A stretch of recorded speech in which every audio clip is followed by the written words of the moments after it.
Poisson distribution this time. Now it's a distribution that's based on knowing an average of occurrences over a given sort of time frame or an area.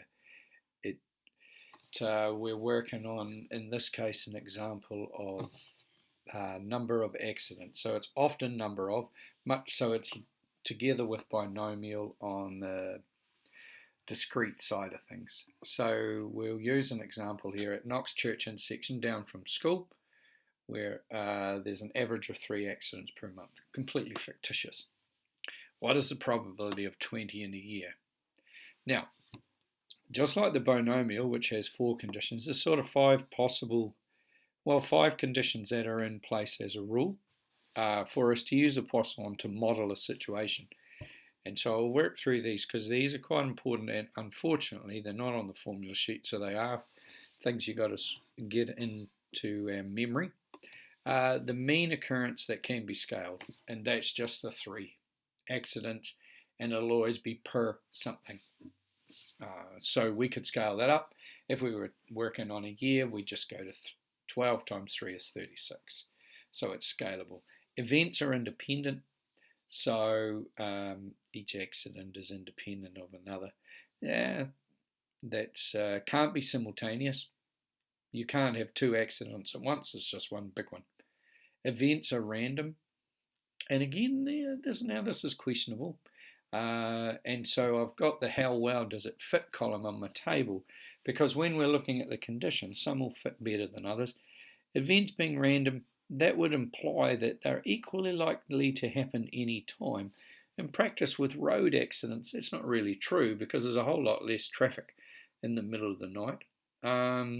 So they're more likely in the busy traffic, you're sort of 7:30 to 9 and you're 3 to 5 when all the traffic's coming down off or back up the hill. So that's questionable, and there's no upper limit. This is normal for Poisson, although the probabilities would get ridiculously small. Okay, so those are the 5 conditions that we associate, and whenever we're thinking about those conditions, we want to be able to think of them in context, which I've tried to do in the middle column, and consider whether they're a good fit. 3 out of the 5 are.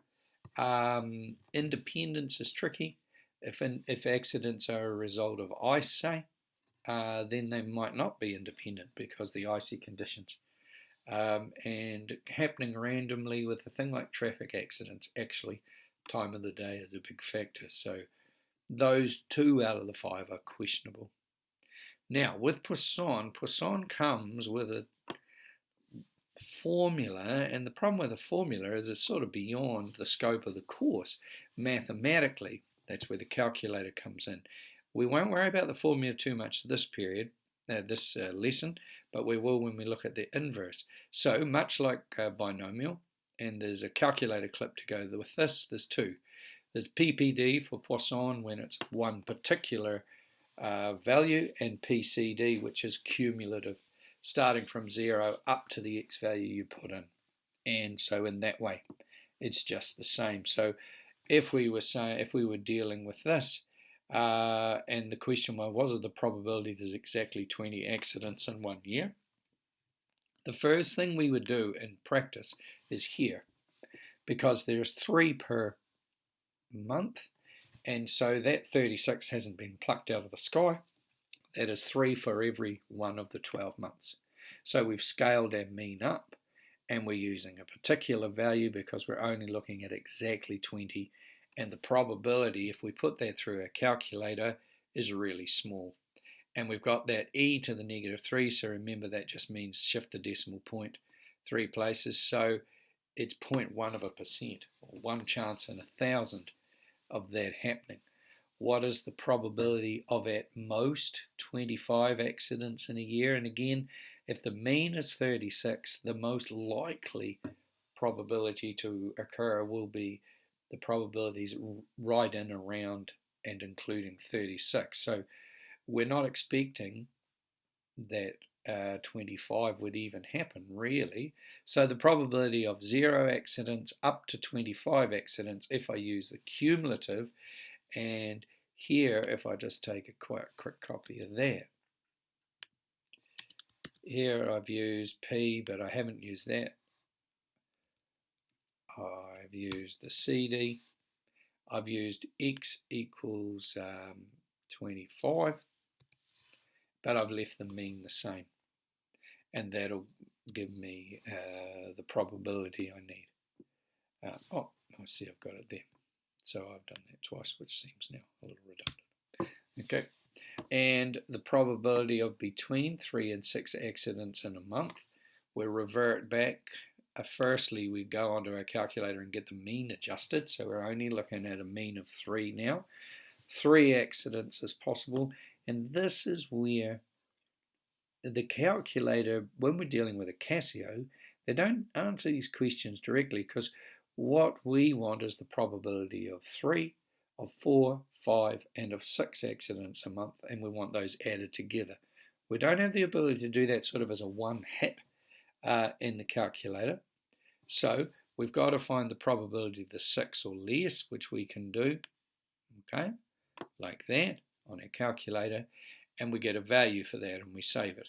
We can then, from the 6 down to 0, the 3 that we don't want are 0, 1, or 2 accidents, which are included in that, where X is standing for the number of accidents. So we can calculate the part of that that we don't need. And I've just spotted a problem, so we need to change that to a 2. Okay, so we've got X equals 2, and it's cumulative, so it'll find the probability of 0, 1, and 2 accidents. That'll give us that value there. And then we've got the overall one minus the part we don't want. And that gives us that. So with the Poisson, we've got to dig a little deeper on the calculator, have a quick look at that clip, and it goes over it. We don't have to worry too much about the beautiful formula, but the conditions are important, and the real test is spotting when to use it. And the key word in the information is average, or something that implies an average. It can be worded as a mean, but that will be there as the key to get us going. And then we look at it from the angle, okay, well, how many of these conditions are we close enough on those 5 that we could model it with the Poisson? It doesn't mean it fits it exactly, but it means in terms of a probability model, it's as good a way to get an estimate as is available to us, and we think of it in that way. Okay?